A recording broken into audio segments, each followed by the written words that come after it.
মুখে মেস্তা আর ছোট ছোট কালো দাগের জন্য সারাক্ষণ থাকেন দুশ্চিন্তায়। অন্য মানুষের সামনে খুব সহজে যেতে চান না, আর গেলেও যান মেকআপ করে। আপনি কি এমন ঝামেলায় আছেন? কেমন হতো যদি ঘরোয়া উপায়েই মেস্তা থেকে মুক্তি পেতে, তাও মাত্র 1 মাসে এবং চিরজীবনের জন্য। আজকে আলোচনা করব মেস্তা থেকে কিভাবে 1 মাসের মধ্যে মুক্তি পেতে পারেন। তো চলুন শুরু করা যাক। মেস্তা কি? ন্যাশনাল লাইব্রেরি অফ মেডিসিনের মতে মেস্তা বা মেলাজমা হলো গালে বা নাকে সমমিতভাবে গাঢ় বাদামি বর্ণের বা কালো রঙের দাগ হওয়া। এই দাগ আমরা আবার অনেকেই ফ্রেকেলস এর সাথে মিলে ফেলি। মনে রাখবেন, ফ্রেকেলস এবং মেস্তা দুইটা একই রকম মনে হলেও দুইটা কিন্তু এক জিনিস না। ফ্রেকেলস সাধারণত সাদা চামড়ার মানুষের মুখে বা সারা শরীরে দেখা যায়। উইকিপিডিয়ার তথ্য মতে সারা পৃথিবীতে প্রায় 1.5 বিলিয়ন মানুষ আছে যাদের মুখে এই ধরনের ফ্রেকেলস বা কালো দাগ রয়েছে। তবে ফ্রেকেলস এর ক্ষেত্রে এটা সাধারণত সারা শরীরে একই রকম প্যাটার্ন ফলো করে প্রায় একই রকমের সমমিতভাবে সারা শরীরে একই রকমের দাগ থাকে। কিন্তু মেস্তার ক্ষেত্রে এই রকম কোনো প্যাটার্ন থাকে না, এটা সারা শরীরেই অনিয়মিতভাবে বিশেষ করে মুখের মধ্যে সবথেকে বেশি কালো দাগ তৈরি করে। অস্ট্রেলিয়ান জার্নাল অব জেনারেল প্র্যাকটিসের মত অনুযায়ী সারা পৃথিবীর নারীদের মধ্যে 1.5% থেকে 33.3% পর্যন্ত নারীদের 20 থেকে 40 বছর বয়সে এই মেস্তা জাতীয় সমস্যা তৈরি হতে পারে। বিশেষ করে প্রেগন্যান্সি এর সময় মহিলাদের ক্ষেত্রে এটা সব থেকে বেশি হয়। এই আর্টিকেল আরো জানায় ফিটসপ্যাট্রিক ত্বকের ধরন 3 থেকে 5, বিশেষ করে ল্যাটিন আমেরিকার 9 থেকে 30%, দক্ষিণ পূর্ব এশীয় এবং দক্ষিণ এশীয় প্রায় 40% মানুষের মধ্যে জাতিগতভাবে মেস্তার সমস্যা রয়েছে। বাংলাদেশেও নারীদের মধ্যে এই সমস্যা খুবই কমন এবং ইন্ডিয়ান জার্নাল অফ ডার্মাটোলজি এর মতে এটি শুধু ত্বকের সৌন্দর্যই নষ্ট করে না, বরং আত্মবিশ্বাস, আত্মমর্যাদাকেও ব্যাপকভাবে প্রভাবিত করতে পারে। ক্লিভল্যান্ড ক্লিনিকের মতে সাধারণত 3 ধরনের মেলাজমা বা মেস্তা দেখা যায়। 1 নাম্বার হলো এপিডার্মাল বা ত্বকের উপরিভাগের মেলাজমা বা মেস্তা। এটি গাঢ় বাদামি রঙের হয়, সুনির্দিষ্ট সীমানা থাকে এবং কালো আলোতে স্পষ্ট বোঝা যায় এবং কখনো কখনো চিকিৎসায় এটা ভালো ফলাফল নিয়ে আসে। 2 নাম্বার হলো ডার্মাল বা ত্বকের মধ্যভাগের মেলাজমা বা মেস্তা। এটি সাধারণত ত্বকের একটু গভীরে থাকে, গাঢ় বাদামি অথবা নীলাভ রঙের হয়ে থাকে। এর কোনো নির্দিষ্ট সীমানা থাকে না এবং কালো আলোতে স্পষ্ট বোঝাও যায় না। এইটা সাধারণত চিকিৎসায় খুব বেশি ভালো উপকার পাওয়া যায় না। এবং সর্বশেষ বা 3 নাম্বার হলো মিশ্র বা মিক্সড প্রকৃতির মেলাজমা বা মেস্তা। এইটা সাধারণত এপিডার্মাল এবং ডার্মাল দুইটা এরিয়া মিলিতভাবে তৈরি হয় এবং চিকিৎসায় কোনো কোনো ক্ষেত্রে কিছুটা সাড়া দেয়। মেস্তার কারণ। হার্ভার্ডের একটি আর্টিকেল অনুসারে সূর্যের অতি বেগুনি রশ্মি বা আল্ট্রা ভায়োলেট রে এর নিচে সরাসরি অবস্থান করলে সাধারণত ত্বকের রঞ্জক পদার্থ বা মেলানিন সৃষ্টির পরিমাণ বেশি বৃদ্ধি পায়। এর ফলে যারা সরাসরি রোদে থাকেন বা রোদের বিভিন্ন ধরনের কাজ করেন বা সূর্যরশ্মির সরাসরি নিচে থাকেন, তাদের ক্ষেত্রে মেলাজমা বা মেস্তা হওয়ার ঝুঁকি কিন্তু বেশি থাকে। এরপরে ডার্মাটোলজি ও থেরাপি এর একটা রিভিউ আর্টিকেল মতে গর্ভাবস্থা অথবা জন্ম নিয়ন্ত্রণের ওষুধ সেবন কিংবা যে কোনো ধরনের হরমোন থেরাপি শরীরের হরমোনের ভারসাম্য বদলে দেয়। এর ফলে শরীরে অতিরিক্ত মেলাজমা বা মেলানিন জাতীয় রঞ্জক পদার্থ তৈরি হতে পারে।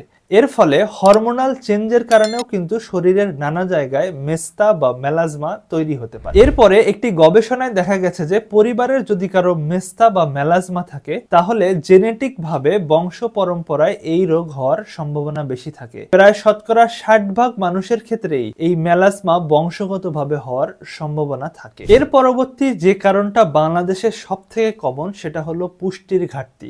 গবেষণায় দেখা গেছে যে বাংলাদেশের মহিলাদের প্রায় 42% মহিলাই আয়রন ঘাটতিজনিত এনিমিয়া বা রক্ত স্বল্পতায় ভুগে থাকে। অন্য আরেকটি জার্নালের গবেষণায় দেখা গেছে যে আয়রনের ঘাটতি থাকলে যে অ্যানিমিয়া হয়, এই আয়রনের ঘাটতি থাকার কারণেও মেস্তা কিন্তু শরীরের বিভিন্ন জায়গায় দেখা যেতে পারে। কারণ হলো আয়রন ঘাটতির কারণে শরীরের লোহিত রক্তকণিকা কম তৈরি হয় এবং লোহিত রক্তকণিকার অভাব থাকলে শরীরে বিভিন্ন জায়গায় কিন্তু অতিরিক্ত মেলানিন জাতীয় সমস্যা বা রঞ্জক তৈরি হতে পারে, যেটা পরবর্তীতে মেলাজমা বা মেস্তায় রূপান্তর হতে পারে। এবং সর্বশেষ বাংলাদেশের পরিবেশ কিন্তু মেলাজমা বা মেস্তা তৈরিতেও প্রচুর পরিমাণ ভূমিকা রাখতে পারে, কারণ বাংলাদেশের মহিলারা সাধারণত প্রচুর পরিমাণ আগুনের কাছাকাছি থাকে এবং রান্নাবান্নার সাথে জড়িত থাকে। এই কারণে তাদের মেলাজমা হওয়ার ঝুঁকি আরো বেশি বেড়ে যায়, কারণ অতিরিক্ত তাপমাত্রার মধ্যে থাকলে বাংলাদেশে যেটা সাধারণত হয়, এই মেলাজমা বা মেস্তা তৈরির ঝুঁকি শরীরে বেড়ে যায়। তো আমরা এখান থেকে একটা জিনিস স্পষ্ট বুঝতে পারলাম যে শরীরে যদি কোনো কারণে লোহিত রক্তকণিকা অথবা আয়রনের ঘাটতি, অতিরিক্ত যদি আমরা সূর্যের আলো এবং অতিরিক্ত গরমের মধ্যে থাকি, তাহলে কিন্তু এই মেস্তা বা মেলাজমা হওয়ার ঝুঁকি প্রবলভাবে বেড়ে যায়। মেস্তার প্রতিকার। তাহলে মেস্তার প্রতিকার কি হতে পারে? আমেরিকান একাডেমি অফ ডার্মাটোলজি অ্যাসোসিয়েশনের মতে মেলাজমা বা মেস্তা রোগীদের জন্য স্পেসিফিক কোনো ট্রিটমেন্ট নাই। তবে চর্মরোগ বিশেষজ্ঞরা প্রায়শই রোগীদেরকে এমন ধরনের সানস্ক্রিন ব্যবহার করার পরামর্শ দেন যেটাতে সাধারণত জিঙ্ক অক্সাইড, টাইটানিয়াম ডাইঅক্সাইড এবং আয়রন অক্সাইড বেশি থাকে। কিন্তু এই ক্ষেত্রে আবার সমস্যা হলো সানস্ক্রিন ব্যবহারের ফলে আমাদের স্কিনের যে স্কিন পোরগুলো আছে এগুলো ব্লক হয়ে যেতে পারে, ফলে আলটিমেটলি কিন্তু এই মেস্তা তৈরির প্রবণতা বা ঝুঁকি আরো উল্টো বেড়ে যেতে পারে। তাহলে এই ক্ষেত্রে আর কি উপায় থাকতে পারে? আর যে উপায় থাকতে পারে তা হলো খাবার দাবার এবং কিছু নিয়মিত রুটিন ফলো করা। এবং ট্র্যাডিশনাল চাইনিজ মেডিসিনের মতে মুখে যদি ফেসিয়াল কাপিং করা যায় তাহলে ফেসে ব্লাড সার্কুলেশন বেড়ে যায় এবং লিম্ফ্যাটিক ড্রেনেজে সহায়তা করে, যেটা আমাদের ফেস থেকে অতিরিক্ত ময়লা নিয়ে যায় এবং ফেসের মধ্যে ব্লাড সার্কুলেশন বাড়ার ফলে ফেসে অক্সিজেনযুক্ত লোহিত রক্তকণিকার পরিমাণ কিন্তু বেড়ে যায়।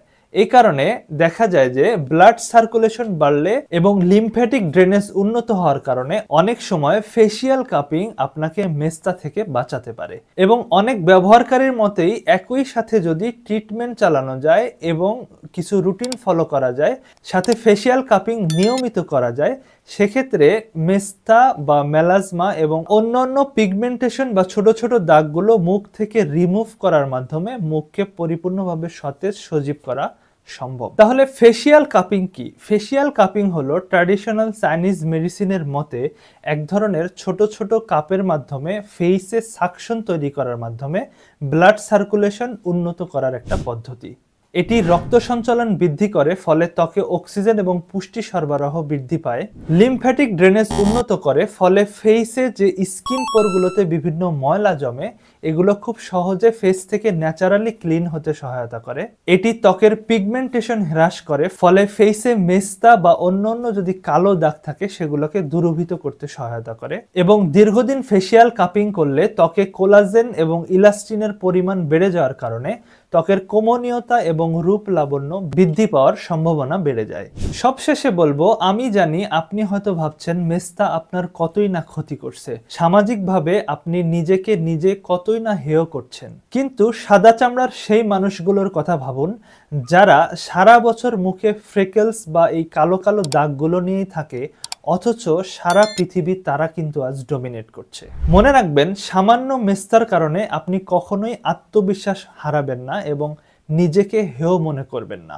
আপনার কাজ এবং আপনার জীবনের মূল্য এই সামান্য মেস্তার দাগের থেকে অনেক বেশি। কাজেই কখনোই আত্মবিশ্বাস হারাবেন না। আপনারা যারা ফেসিয়াল কাপিং নিয়ে আমার অন্য ভিডিও দেখতে চান এবং ফেসিয়াল কাপিং কিভাবে করে সেটা জানতে চান, তা জানার জন্য এই লিংকে গিয়ে এই ভিডিওটা দেখে আসতে পারেন।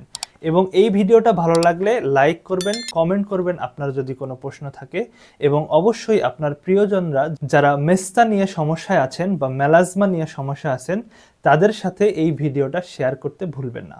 সবাই ভালো থাকবেন, সুস্থ থাকবেন। আসসালামু আলাইকুম ওয়া রাহমাতুল্লাহ।